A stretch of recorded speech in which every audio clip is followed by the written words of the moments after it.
दिल्ली की नई शराब नीति की आड़ में घोटाले को लेकर सीबीआई ने बड़े दावे किए हैं। जांच एजेंसी के मुताबिक इसकी पटकथा दिल्ली नहीं, मुंबई में लिखी गई थी। इसे तैयार करने में मुंबई की इवेंट मैनेजमेंट कंपनी के पूर्व सीईओ का नाम सामने आया है। सीबीआई ने एफआईआर में लिखा है कि मामले को साफ सुथरा दिखाने के लिए आबकारी विभाग के रिकॉर्ड में बड़े पैमाने पर फर्जी एंट्री की गई थी, ताकि सरकारी मातहतों और निजी पक्षों को सीधे लाभ पहुंचाया जा सके।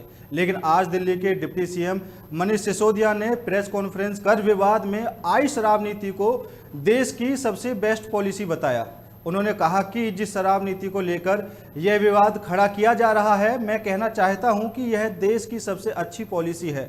उन्होंने कहा कि इस पॉलिसी को हम ईमानदारी से लागू कर रहे थे, लेकिन इस नीति को फेल करने के लिए एलजी ने दखल लेकर इसे बदल दिया।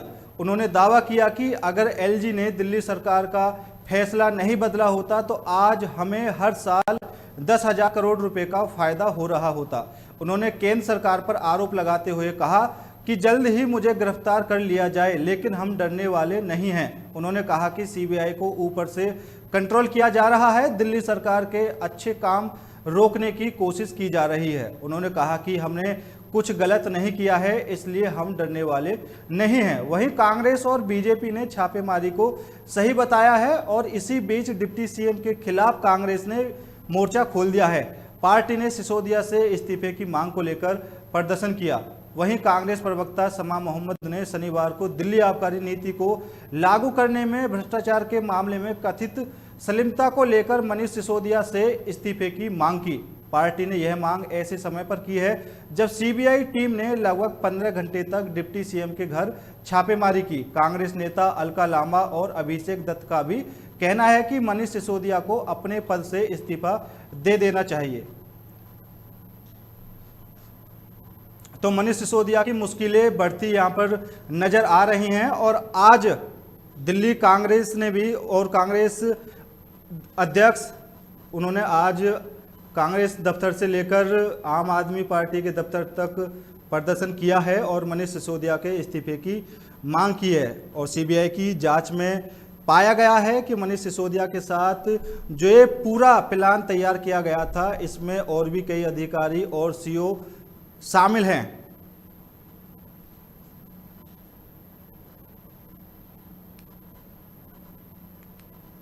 वहीं सिसोदिया ने भी आज प्रेस कॉन्फ्रेंस जारी करते हुए कहा है कि हम डरने वाले नहीं हैं। जो हमारी और अरविंद केजरीवाल भी कहते नजर आए हैं बार बार कि हमारी शिक्षा नीति इतनी अच्छी है और जो हमारे कार्य कर रहे हैं वो काफ़ी अच्छे हैं। इससे बीजेपी में काफ़ी ज़्यादा घबराहट है और वो इस तरह के आरोप हमारे नेताओं पर लगाती रही है और अभी तो ये शुरुआत है, आगे और भी अड़चनें आने वाली हैं, ऐसा अरविंद केजरीवाल ने कहा है। वहीं सिसोदिया ने भी प्रेस कॉन्फ्रेंस जारी करते हुए आज कहा है कि जो भी आरोप लगाए गए हैं वो सभी बेबुनियाद हैं और ये जो शराब नीति की पॉलिसी थी इसको काफ़ी अच्छा बताया है और अगर ये लागू हो जाती तो इससे काफ़ी ज़्यादा फायदा होता।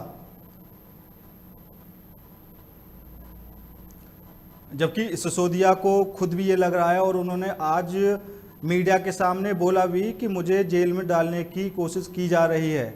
बीजेपी पर सीधा सीधा उन्होंने आरोप लगाया और अरविंद केजरीवाल हमेशा यह बात कहते रहते हैं कि हमारे जितने भी अच्छे कार्य हैं उनसे बीजेपी में घबराहट है, वो हमको काम करने देना नहीं चाहती। इसलिए बीजेपी हमारे पीछे सीबीआई, कभी ईडी की छापेमारी, इस तरह के काम करती रहती है।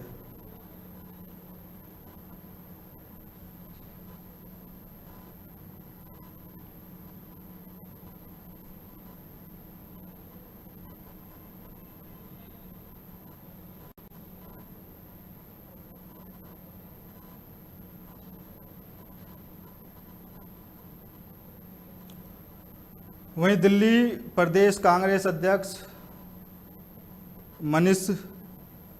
अनिल चौधरी भी मनीष सिसोदिया के इस्तीफे को लेकर इस प्रदर्शन में शामिल हुए हैं और जितने भी कांग्रेस के कार्यकर्ता हैं वो कांग्रेस दफ्तर से लेकर आम आदमी पार्टी के दफ्तर तक मनीष सिसोदिया के खिलाफ प्रदर्शन किया है और मनीष सिसोदिया के इस्तीफे की मांग की है।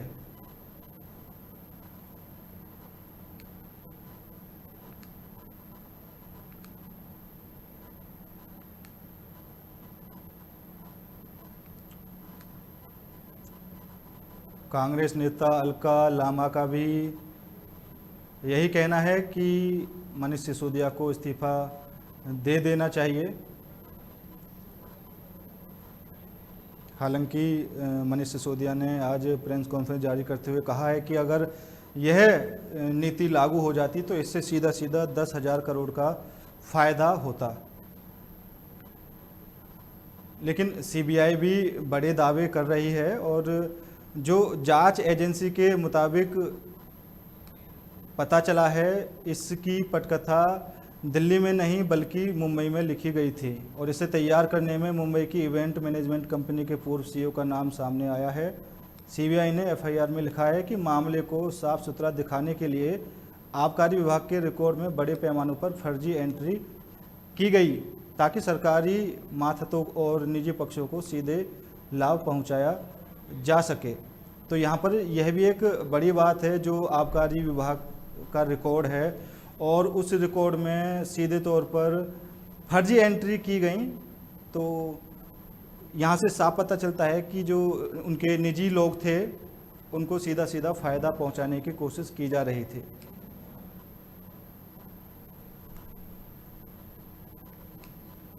लेकिन मनीष सिसोदिया अभी भी इस शराब नीति को देश की सबसे बेस्ट पॉलिसी बता रहे हैं।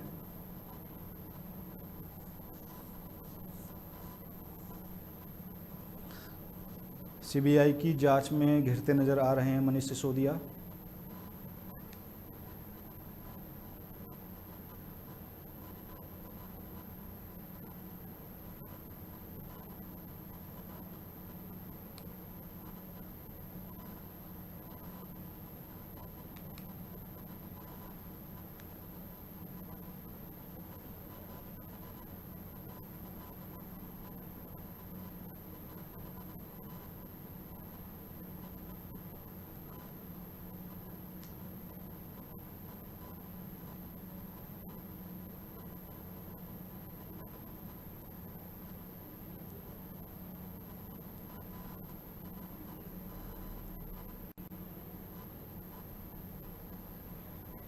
कल जिस टाइम मनीष सिसोदिया के घर छापेमारी चल रही थी, उस टाइम भी मनीष सिसोदिया सोशल साइट पर सीधे सीधे सभी चीज़ें अपडेट कर रहे थे। इसकी जानकारी जैसे ही सीबीआई को पता चली तो उन्होंने मनीष सिसोदिया का फ़ोन, लैपटॉप, ये सारी चीज़ें जब्त कर लीं, क्योंकि उस टाइम पर पार्टी के सभी कार्यकर्ताओं का उनके घर पहुंचना शुरू हो गया था, जिसके कारण सीबीआई को भी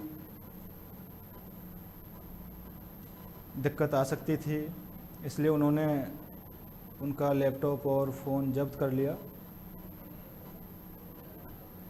कांग्रेस और बीजेपी इस छापेमारी को सही बता रही हैं और कांग्रेस का आज प्रदर्शन भी रहा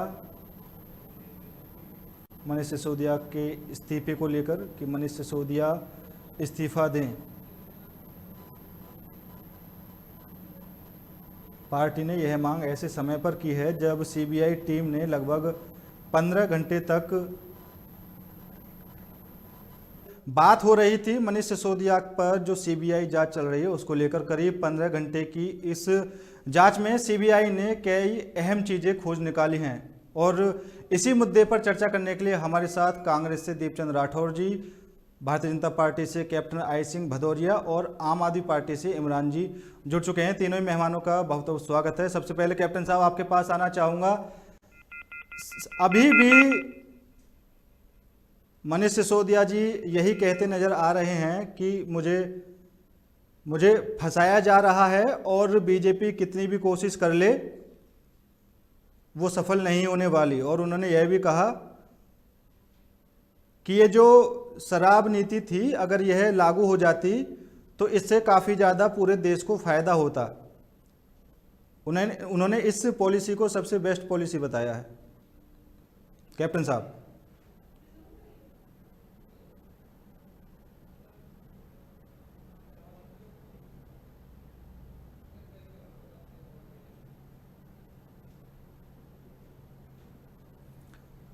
कैप्टन साहब तक हमारी आवाज़ नहीं पहुंच पा रही है। मैं इमरान जी की तरफ रुख करना चाहूँगा। इमरान जी, अभी भी मनीष सिसोदिया ने आज प्रेस कॉन्फ्रेंस की है और उन्होंने कहा है कि बीजेपी मुझे जेल में डालने की तैयारी कर रही है और जितने भी आरोप लगे हैं वो ठीक नहीं है। जो शराब नीति उन्होंने तैयार की थी उसे अभी भी बेस्ट बता रहे हैं, लेकिन भारतीय जनता पार्टी और कांग्रेस अभी भी उनके खिलाफ हल्ला बोल रही है।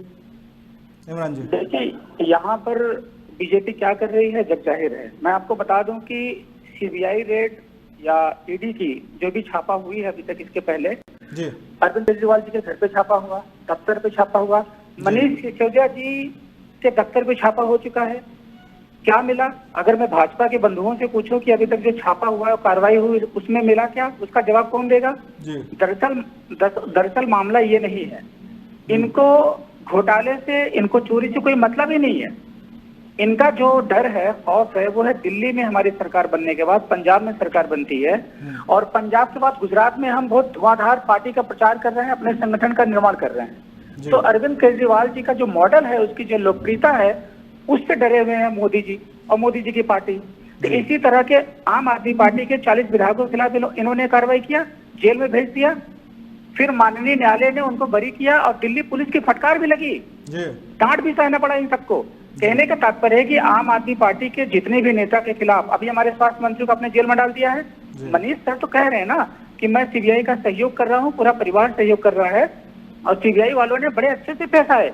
उन्होंने कहा कि मैं पूरी तरह से सहयोग कर रहा हूँ, मुझे भी 2-4 दिन में जेल में डाल देंगे, वो हजारों बार जांच करें, मैं जांच के लिए तैयार हूँ। क्यों कहते हैं कि मैं सच्चा ईमानदार पार्टी का कार्यकर्ता हूँ। तो कहने का तात्पर्य है कि आम आदमी पार्टी में अभी बीजेपी वालों ने जिन जिन विधायकों मंत्रियों के खिलाफ इन्होंने छापा करवाया, रेड पड़वाया, उसमें मिला क्या? मिला कुछ नहीं। तो कहने का मतलब यह है कि अरविंद केजरीवाल जी की जो लोकप्रियता है, उससे इतना मोदी जी डरे हुए हैं कि 2024 का चुनाव मोदी वर्सेस केजरीवाल होने जा रहा है।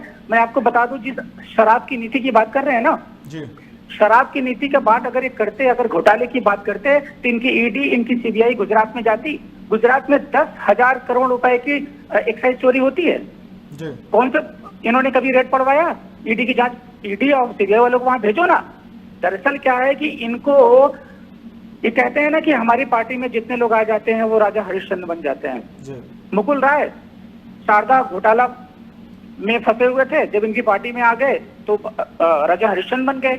तो ये इनको घोटाले और चोरी से कोई लेना देना नहीं है। चलिए ठीक है। इनको तो बस अपोजिशन के किसी भी बड़े नेता का जो अच्छा काम कर रहा है उसके खिलाफ सीबीआई की रेड पड़वाएंगे, ईडी की जांच पड़वाएंगे और मिलेगा कुछ भी नहीं है। ठीक। कैप्टन साहब, आप तक मेरी आवाज पहुंच पा रही है?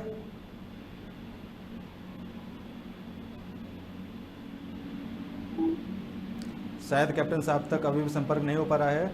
दीपचंद राठौर जी, कांग्रेस ने आज कांग्रेस दफ्तर से लेकर और दिल्ली आम आदमी पार्टी के दफ्तर तक प्रदर्शन किया है और मनीष सिसोदिया के इस्तीफे की मांग की है। आपके कई वरिष्ठ नेता उसमें शामिल भी हुए। अलका लामा ने भी मनीष सिसोदिया के इस्तीफे की मांग की है। दीपचंद राठौर जी। आदरणीय पुष्पेंद्र जी, पहली बात मैं बताना चाहूंगा, कांग्रेस पार्टी हमेशा देश की जनता की बात करती है। सामने कोई भी हो, अगर गलत किया है तो उसका विरोध करना बहुत जरूरी है। जो आबकारी नीति है उस पर बात करने से पहले केजरीवाल जी के फर्जी दिल्ली मॉडल पर बात कर लेते हैं। आज ये लोग शिक्षा की दवाई दे रहे हैं, स्वास्थ्य की दवाई दे रहे हैं, तो मैं इनको बताना चाहूंगा 21 मार्च 2021 को एक ITI के हवाले से आपको बता देता हूं कि दिल्ली के अंदर अरविंद केजरीवाल ने 16 स्कूलों को बंद किया और 7 साल में इन्होंने एक स्कूल बनाया। हमारे प्रदेश अध्यक्ष भाई अनिल चौधरी जी एक सीबीआई इंक्वायरी की मांग कर रहे थे। इससे पहले भी दिल्ली के अंदर जो ये क्लासरूम बना रहे हैं, इसमें भी बहुत बड़ा घोटाला है, इसके अंदर अनियमितता देखी गई है, उसके ऊपर भी सीबीआई जांच होनी बहुत जरूरी है। आज की स्थिति में अरविंद केजरीवाल और उनकी सरकार पे ये तो पहली सीबीआई इंक्वायरी है, पर मैं बताना चाहूंगा अभी 10 सीबीआई इंक्वायरी होनी अभी और बाकी है।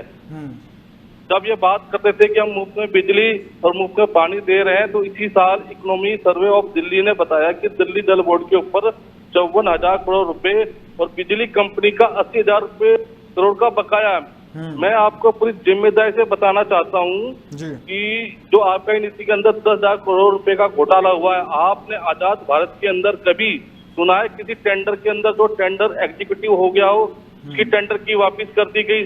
शराब माफिया के दबाव में दिल्ली को जो देश का नहीं दुनिया का दिल था उसे इन्होंने नशे की राजधानी बना दिया। रात के 4 बजे तक ठेके खोल दिए, क्लब खोल दिए, परमिशन दे दी, एक शराब लेने के लिए जाओ तो 2 बोतल उसके साथ फ्री है। मैं इनसे पूछना चाहूंगा अगर इतने ही ये ईमानदार हैं तो आप डर क्यों रहे? अभी आम आदमी के प्रवक्ता कह रहे थे कि हम तो दूध के धुले में। अरे भाई इस तरह तो अरविंद केजरीवाल सर्टिफिकेट बांटने के लिए धंधा करते हैं। उन्होंने सत्येंद्र जैन के लिए भी बहुत कुछ कहा था कि ये दूध के धुले में, और आज देख लो कहा है सत्येंद्र जैन अभी तक जेल के अंदर बाहर नहीं आ पाए। और इससे पहले मैं आप बता रहा हूँ सत्येंद्र जैन के बाद मनीष सिसोदिया भी जाने वाले। और शराब नीति का अगर जांच होती है और ये जो स्कूल के अंदर जो अनियमितताओं की जांच होती है तो अरविंद केजरीवाल भी अंदर जाने की तैयारी कर रहे हैं। जी नहीं, सही बात है। इमरान जी, अभी दीपचंद राठौर की बातें आपने सुनी और जो सीबीआई की जांच में पता चला है, आबकारी विभाग के जो रिकॉर्ड्स उन्होंने खंगाले हैं उनमें साफ तौर पर उन्होंने बताया है कि एक तो तादाद से ज़्यादा उन्होंने ठेकों के लाइसेंस दे दिए और जो उनके रिलेटिव थे उनको निजी फायदा पहुंचाने की कोशिश की जा रही थी। देखिए, अब यहाँ पर मैं कांग्रेस के बंधु को क्या जवाब दूं कि इन कांग्रेसियों की यही हालत है कि इनकी सत्ता तो निकल चुकी है, ये सेंट्रल में भी गायब हो चुके हैं और दिल्ली में भी गायब हो चुके हैं। तो इनका रोना मैं समझ सकता हूँ। अभी भाजपा का कोई प्रवक्ता होता, नेता बैठा होता, मैं उसको जवाब देता, लेकिन फिर भी मैं जवाब दे रहा हूँ। अभी सीबीआई की जो जांच हुई है, जिस तरह से एलिगेशन लग रहे हैं, आरोप लग रहे हैं, अभी मनोज तिवारी जो भाजपा के वरिष्ठ नेता है, उन्होंने एक प्रेस कॉन्फ्रेंस किया था कुछ दिन पहले। उन्होंने मनीष सिसोदिया जी के खिलाफ एक आरोप लगाया था कि 10,000 करोड़ रुपए का इन्होंने घोटाला किया है। इनके एक नेता प्रेस कॉन्फ्रेंस करते हैं, कहते हैं कि 1100 करोड़ रुपए का घोटाला हुआ है। इनके एक नेता 1400 करोड़ रुपए के घोटाले की बात करते हैं। दरअसल इनको जो स्क्रिप्ट मिल जाता है उसी स्क्रिप्ट के पढ़ते हैं, इनको ये नहीं पता है कि कितने करोड़ का घोटाला हुआ है। सीबीआई ने जो एफआईआर दर्ज की है, मनीष सर ने उस एफआईआर की कॉपी मंगवा के उन्होंने उसका मुतालबा किया, उन्होंने पढ़ा। उसमें लिखा है कि विभिन्न स्रोतों से आपके खिलाफ 1 करोड़ रुपए का घोटाले में लिप्त होने के मतलब सबूत मिल रहे हैं। मतलब जो एफआईआर की कॉपी उसमें लिखा हुआ है। अब इनसे अगर सवाल मैं करूं कि आप 10,000 करोड़ रुपए कहाँ होता है, 1400 करोड़ रुपए क्या होता है और फिर 1100 करोड़ रुपए क्या होता है, फिर 1 करोड़ की बात हो रही है। दरअसल मैंने कहा कि इन लोगों को भ्रष्टाचार और चोरी से कोई लेना देना नहीं है। इन लोग, हम करें एक्साइज की बात कर रहे हैं, अगर आपके एक्साइज पे सीबीआई रेड करनी है, ईडी की जांच करवानी है, तो मैं तो कहता हूँ गुजरात में कराओ ना आप। गुजरात में अभी कच्ची शराब पीने से न जाने कितने लोगों की दर्दनाक मौत हो गई, तो कहाँ है ईडी इनकी सीबीआई कहाँ है? क्यों नहीं वहां जांच करवाते जाके? कौन कौन लिप्त है उनके खिलाफ कार्रवाई करते, उनको जेल भिजवा देते। लेकिन भाजपा के जो लोग हैं, सिर्फ और सिर्फ उनके दिमाग में चल रहा है कि अरविंद केजरीवाल की लोकप्रियता को कम किया जाए। मैं तो कहता हूँ मनीष सर को आप जेल भेज रहे हैं, भेज दो, आप जांच करा लो। मैं यहाँ दावे के साथ कह सकता हूँ कि मनीष सर एकदम क्लीन चिट होकर वापस आएंगे। और हमारे इससे पहले भी तमाम विधायक इन्होंने जेल भिजवा दिया, तमाम दफ्तर पे इन्होंने ईडी की जांच करवाई, लेकिन क्या मिला आज तक कुछ?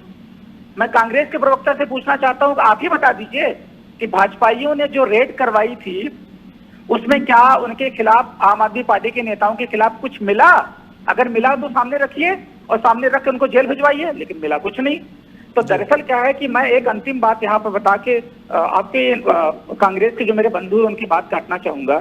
इन्होंने जो तमाम आरोप लगा दिए शिक्षा के मॉडल को लेकर के, रोम को लेकर के, स्कूल को लेकर के, अभी कल परसों की बात है, अमेरिका की सबसे बड़ा अखबार द न्यूयॉर्क टाइम्स, वहां के फ्रंट पेज में मनीष सिसोदिया जी की फोटो के साथ, सरकारी स्कूलों की फोटो के साथ एक बहुत बेहतरीन उन्होंने कवर किया है, न्यूज छपा है, जो देश की उन्नति को आगे ले जाने का काम कर रहा है। यानी कि देश का वहां नाम रोशन हो रहा है और ये लोग मनीष सिसोदिया जी के मॉडल को सिर्फ बुराई करते चले जा रहे हैं।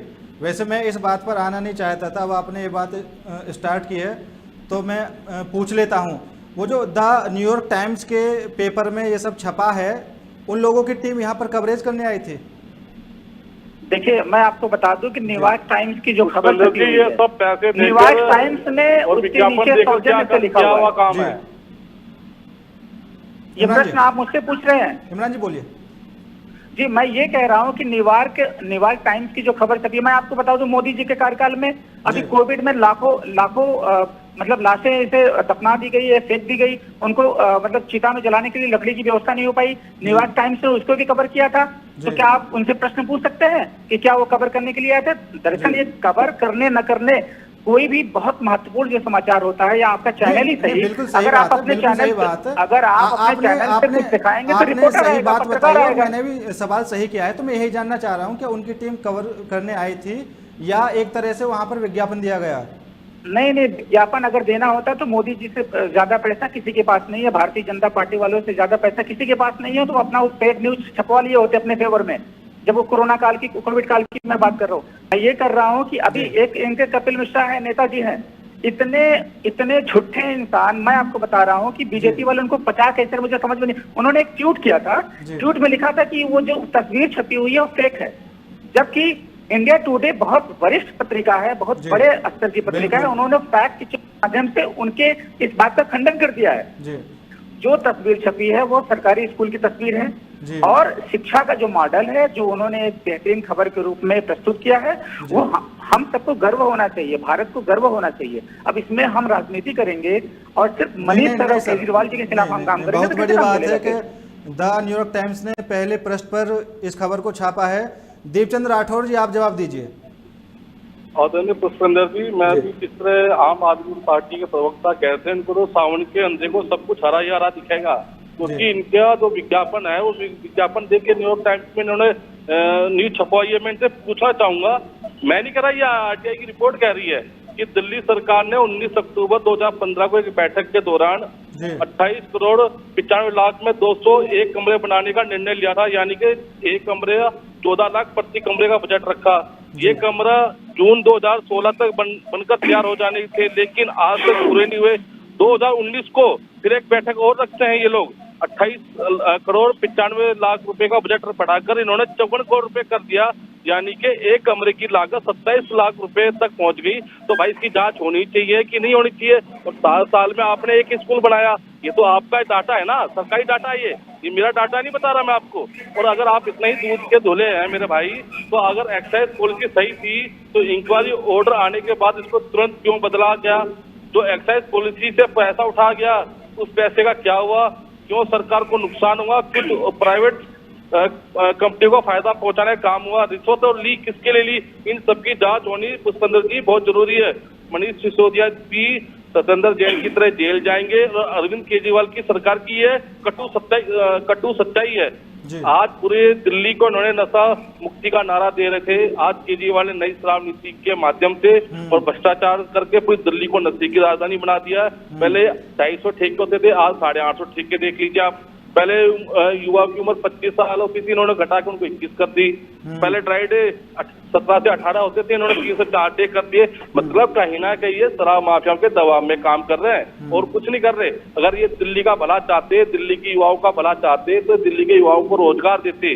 इनको रोजगार ना देके उनके हाथों में उन्होंने नशे की बोतलें पकड़ाने का काम किया है। तो इसकी जांच होनी चाहिए, इसमें क्या गलत है? अगर आप इस शिक्षा मॉडल का जो दुहाई दे रहे हैं, ये असलियत में शिक्षा मॉडल किसकी देन है? कांग्रेस की देन है। आपने तो सिर्फ उस पर रंग पेंट करके शिक्षा मॉडल नहीं बनता, आपने सब विज्ञापनों के द्वारा शिक्षा मॉडल बनाया। तो हकीकत जो इसकी नींव और जो इसकी जड़ रखी थी वो माननीय शीला दीक्षित जी ने रखी थी, ये आप लोग भूल गए। यानी कि 7 साल में आपने दिल्ली की कायाकल्प बदल दिया, आपका कहने का मतलब ये है। ठीक है इमरान जी, सभी बातें आपने सुनी। दीपचंद राठौर जी साफ साफ कह रहे हैं आप तो शराब माफियाओं के लिए काम कर रहे हैं। मुझे तो इस बात पे हंसी आ रही है कि कांग्रेसी भी झूठ बोलने लगे हैं। मैं आपका डाटा ही हमारा डाटा नहीं है। मैं समझता था कि कांग्रेसी बहुत पुराने पॉलिटिकल पार्टी के लीडर है, तमाम कांग्रेस पार्टी बहुत पुरानी पार्टी है, लेकिन ये लोग भी झूठ बोलने लगे हैं। दरअसल क्या है कि 2013 के बाद से झूठ बोलने लगे। मैं आपकी बात सुन चुका हूँ, मुझे बोलने दीजिए आप। मैं 2013 के बाद से दरअसल लगातार हारते आ रहे हैं। अगर इनके बात में दम होता है तो दिल्ली की जनता जो है केजरीवाल को लगातार तीसरी बार मुख्यमंत्री न बनाती।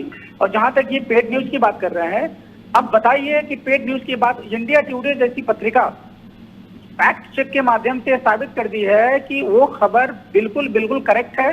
और पेड न्यूज की बात है तो क्यों नहीं कांग्रेसी अपने पिछले जो कारनामे हैं उसकी खबर क्यों नहीं छपवा लेती कांग्रेस पार्टी? कांग्रेस तो बहुत पुरानी पार्टी है, पैसे वाली पार्टी है, क्यों नहीं अपने फेवर में कोई खबर छपवा लेते अगर पेड न्यूज छप सकती है तो? दरअसल क्या है कि भारत के नाम का रोशन अगर केजरीवाल जी अपने मॉडल के माध्यम से कर रहे हैं तो फिर भी इनको प्रॉब्लम हो रही है। इनको देश से प्यार नहीं है। अगर देश के किसी राज्य के सरकारी स्कूलों के मॉडल की तारीफ हो रही है तो ये कांग्रेसी और भाजपाई मिल करके उसकी बुराई कर रहे हैं। अरे हमें गर्व होना चाहिए। अरविंद केजरीवाल जी, पुष्पेंद्र जी, मैं आपको बता दूं, अरविंद केजरीवाल एक ऐसे नेता है कि जब अपोजिशन का या आम आदमी पार्टी के अलावा किसी भी पार्टी का कोई लीडर या कोई सरकार अच्छा कार्य करती है तो बड़े ही दिल से वो उसकी तारीफ और प्रशंसा करते हैं। लेकिन जब आम आदमी पार्टी कोई अच्छा कार्य करती है, ये कांग्रेसी भाजपाई प्रशंसा करने के बजाय सिर्फ तनकीद करते हैं, आलोचना करते हैं और इनके पास कोई फैक्ट नहीं होता, सिर्फ झूठ पे झूठ बोलते हैं। अब बताइए, दिल्ली का जो एक मॉडल था, मैं बताऊं 2003 की बात बता रहा हूं, 2004-5 की बात बता रहा हूं, दिल्ली में था मैं, सरकारी स्कूलों को मैंने अपनी आंखों से देखा है। उस जमाने में इन लोगों ने आजादी के बाद से लेके आज तक हुकूमत करी है, लेकिन दिल्ली का जो ढांचा था ज्यों का त्यों पड़ा है। कैसे पड़ा है, क्यों पड़ा है? दिल्ली तो है नहीं, नेक दिल है नहीं, काम कैसे करेंगे? बस इनको इल्जामात लगाने आता है कि अरविंद केजरीवाल ये है, मनीष सिसोदिया ये है। चलिए ठीक, इमरान जी आपका भी और दीपचंद राठौर जी, आप दोनों का ही बहुत बहुत धन्यवाद। हालांकि किसी कारण से बीजेपी प्रवक्ता हमारे साथ नहीं जुड़ पाए, वरना वो भी इस डिबेट में शामिल होते और आपकी बातों का जवाब भी देते। फिलहाल मेरे साथ इस खास पेशकश में इतना ही। देश भर की सभी खबरों के लिए देखते रहिए समाचार नेशन। नमस्कार।